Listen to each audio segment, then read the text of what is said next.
سيدي يعني حكم الدخان حكم الدخان أولا يرجع حكمه كما أرجعه العلماء الفقهاء إلى الطبيب الدكتور العدل. إذا قال الدكتور العدل أن فيه سبب المرض سبب سرطان ضرر يضر الإنسان، فكل ما يضر الإنسان حرام يتناوله، هذا حرام.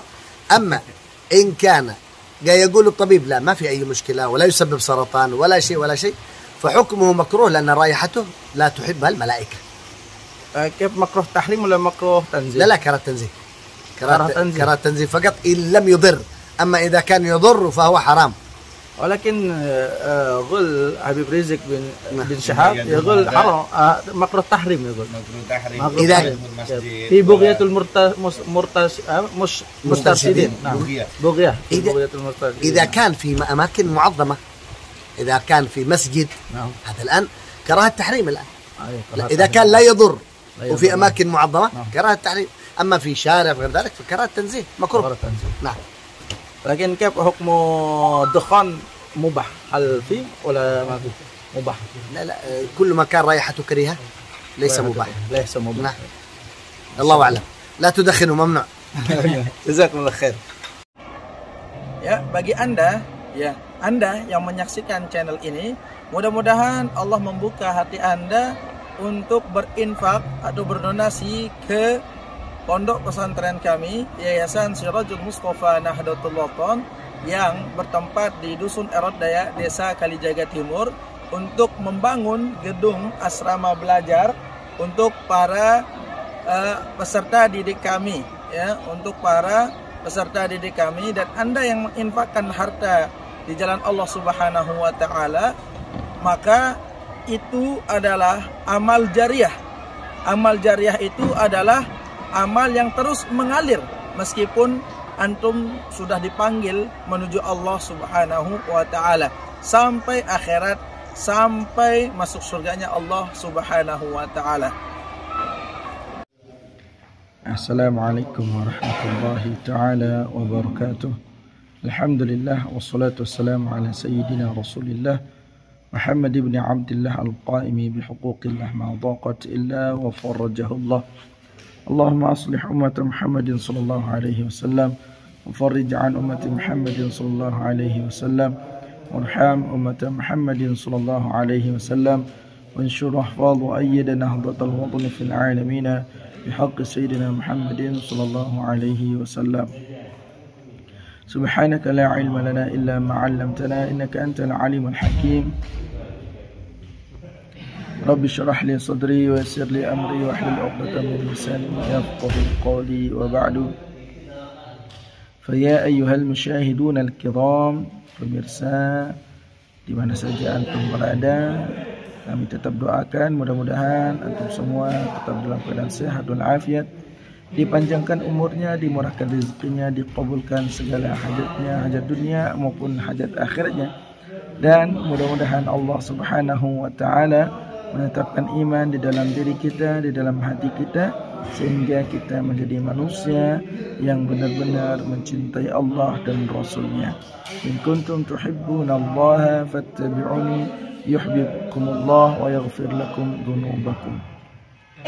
Baik pemirsa yang dicintai Allah Subhanahu wa taala, di mana saja berada, kita sudah mendengar tadi ungkapan daripada Syekh Saleh bin Muhammad Al-Yamani Al-Umari Al-Faqir. Beliau menyatakan bahwa hukum dasar rokok itu tergantung daripada tabib. Tabib itu yakni dokter, ya.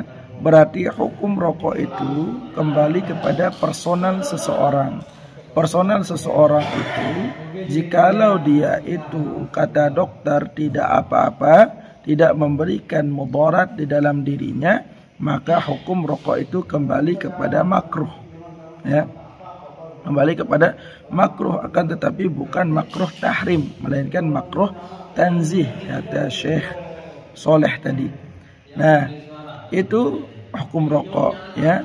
Jadi kalau bagi yang mengharamkan rokok, itu berarti haram juga menjual tembakau, haram juga menjual rokok. Banyak kembalinya, ya. bagi yang mengharamkan rokok berarti haram juga sesuatu yang berkaitan dengan rokok. Jadi rokok itu hukum dasarnya adalah makruh. Makruh tanzih, bukan makruh tahrim.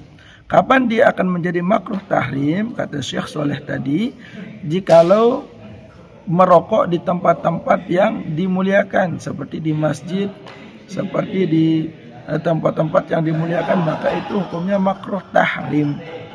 Ya, tidak mendekati haram. Ya, kalau makruh tahrim. Akan tetapi hukum dasar rokok itu adalah makruh tanzih. Ya, makruh yang tidak mendekati haram.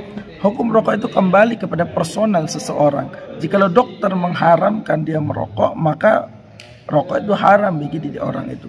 Kan tetapi kalau dokter tidak mengharamkan rokok kepada diri seseorang itu, maka orang itu makruh hukumnya merokok.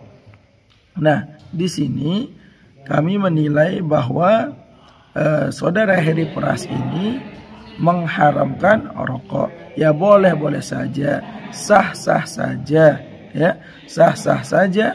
Beliau mengambil pendapat rokok itu haram, boleh, tidak jadi masalah.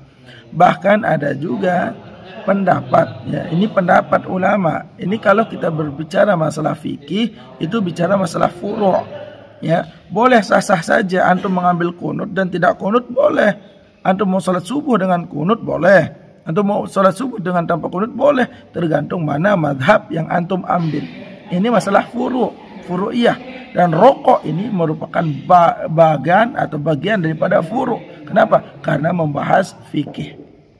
Ya, membahas hukum. Kalau membahas hukum berarti itu kembali kepada fikih, kembali ke 4 madhab.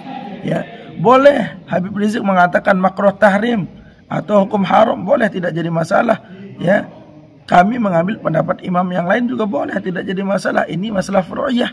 Kenapa antum besar-besarkan masalah furu'iyah? Ulama yang dulu saja masalah furu'iyah tidak pernah dibesar-besarkan seperti antum. Ya, pernah suatu ketika Imam Syafi'i tidak sependapat dengan gurunya, tapi berdamai kok, bukan malah mencaci gurunya, bukan malah menghina gurunya. Suatu ketika Imam Syafi'i mendengar kata Imam Malik bahwa rezeki itu tidak perlu kita cari, cukup kita duduk ngajar, taat kepada Allah, taat kepada Rasulnya, maka rezeki itu akan datang. Oh tidak, kata Imam Syafi'i, rezeki itu harus kita usaha dulu. Imam Syafi'i pada waktu itu kurang lebih berumur 9-10 tahunan lah ketika ngaji kepada Imam Malik. Ya, ini masih kecil ya. Nah, ketika itu Imam Syafi'i mengatakan, ya kita harus kerja, kita harus usaha, kita harus ikhtiar, baru rezeki itu datang. Oh tidak, wahai muridku, kata Imam Malik, kita tidak perlu kerja, kita duduk santai saja, menjalani perintah Allah, menjauhi segala larangannya, dan berdakwah, mengajak orang kepada kebaikan. Maka rezeki itu akan datang dengan sendiri. Oh tidak, wahai guru, kita harus usaha dulu, nanti saya akan buktikan. Hingga akhirnya suatu ketika Imam Syafi'i melihat orang yang sedang memetik anggur. Beliau melihat orang yang sedang memetik anggur. Nah ini saya mau tunjukkan kepada guru saya bahwa rezeki itu dengan ikhtiar. Hingga akhirnya Imam Syafi'i membantu orang itu untuk memetik anggur. Ketika membantu orang itu memetik anggur, sudah selesai, hingga akhirnya Imam Syafi'i dikasih 1 ikat anggur sebagai upahnya. Beliau bilang apa? Nah inilah waktu saya membuktikan kepada guru saya bahwa rezeki itu dengan kita usahakan, bukan dengan duduk-duduk. Hingga akhirnya Imam Syafi'i mencuci anggur itu. Mencuci anggur itu kemudian diletakkan dan kemudian disodorkan kepada gurunya Imam Malik. Terus Imam Syafi'i mengatakan apa? Wahai guruku, lihat, dengan saya ikhtiar membantu orang memetik anggur hingga akhirnya saya mendapat upah. Dan kemudian saya suguhkan kepada antum, wahai guruku. Benar kan pendapat saya bahwa kita itu harus usaha dulu, harus ikhtiar dulu, baru bisa mendapatkan apa yang kita inginkan, baru rezeki itu akan datang jikalau kita sudah ikhtiar. Akan tetapi apa jawab Imam Malik? Apakah Imam Malik marah kepada Imam Syafi'i? Tidak. Beliau tersenyum. Tabassam. Beliau tersenyum. Wahai muridku Imam Syafi'i, lihat apa yang saya kerjakan. Saya cuma duduk-duduk Saya cuma duduk-duduk menjalankan perintah Allah, menjauhi larangannya, mengajar, berdakwah, lihat, alhamdulillah anggur itu ada di hadapan saya. Nah, Imam Syafi'i terdiam. Iya benar. Anggur itu ada di hadapan Imam Malik, diberikan oleh Imam Syafi'i. Nah, guru dan murid berbeda pendapat tapi tidak tengkar, dan muridnya tidak menghardik gurunya, muridnya tidak memaki gurunya. Ini malah antum, masalah rokok antum peributkan. Kalau antum mengambil hukum haram, ya ambil saja haram. Tidak jadi masalah, woles saja bro. Ya, woles. Ambil saja yang, kalau antum mau ambil haram ya silahkan ambil haram. Ya, kalaupun beliau membolehkan pada diri beliau, mungkin abah guru sekumpul, mungkin ada pendapat secara furu'iyah yang beliau ambil. Tidak boleh antum memaksa pendapat antum untuk orang ikuti. Ya, itu pendapat yang antum ambil. Ini masalah furu', masalah rokok itu adalah masalah furu', masalah fikih. Tidak boleh antum paksakan orang, oh antum ini harus kunut, kalau nggak kunut ini haram, ini bid'ah kalau nggak kunut. Nah, bukan seperti itu caranya. Ya, Imam Syafi'i kunut, Imam Maliki kunut, Imam Hanafi tidak kunut, Imam Ahmad bin Hanbal tidak kunut. Apakah mereka berempat ini bertengkar? Tidak. Ya, mari kita jaga perdamaian. Kalau antum mau ambil hukum rokok itu haram, ya silakan ambil saja, tidak jadi masalah. Tapi jangan paksa orang yang mengambil hukumnya makruh atau mubah itu untuk apa? Untuk memaksakan keinginan antum untuk mereka ikut antum. Ya, jadi sekali lagi masalah rokok itu masalah furu'iyah. Jangan sampai antum mencari-cari kesalahan abah guru sekumpul, kemudian antum menganggap, oh ini kok kayak gini wali. Itu namanya tahkir, merendahkan seseorang. Ya, apakah pernah Nabi SAW mengajarkan kita untuk merendahkan seseorang? Ya, orang lain saja jangan kita rendahkan, apalagi seorang wali, seorang ulama besar yang antum rendah-rendahkan. Ya, lagi sekali hukum rokok itu masuk ke dalam bab fikih. Ya, hukum rokok masuk ke dalam bab fikih, masuk dalam furu'uddin. Ya, cabang, bukan usul. Ya, jadi lagi sekali antum mau ambil hukum apapun, jangan memaksa orang, jangan mentahkir, menghina seseorang dengan pendapat yang antum miliki. Ya, yang saya dengar antum tidak mau mengakui diri antum Wahabi. Iya, memang antum bukan Wahabi, tapi pemahaman yang antum menggunakan saat ini seperti Wahabi. Ya, seperti Wahabi, tidak mau mendengar orang lain, hanya mendengar dirinya sendiri. Antum bilang Al-Quran, oh ini dari Quran. Iya, pendapatnya Imam Syafi'i, Imam Maliki juga dari Quran. Akan mana lebih hebat dan mana lebih pintaran mana? Antum apa Imam Maliki? Antum apa Imam Syafi'i yang hafal Quran dari umur 7 tahun? Antum sampai sekarang hafal nggak Quran? Nah, bukan saya merendahkan antum, bukan saya menghina antum. Mohon maaf Bang Heri Pras yang kucintai, saya tidak merendahkan, menghinakan. Akan tetapi marilah kita berpikir sejenak, jangan sampai kita mentahkir seseorang atau menghina seseorang, apalagi orang itu adalah ulama. Assalamualaikum warahmatullahi wabarakatuh.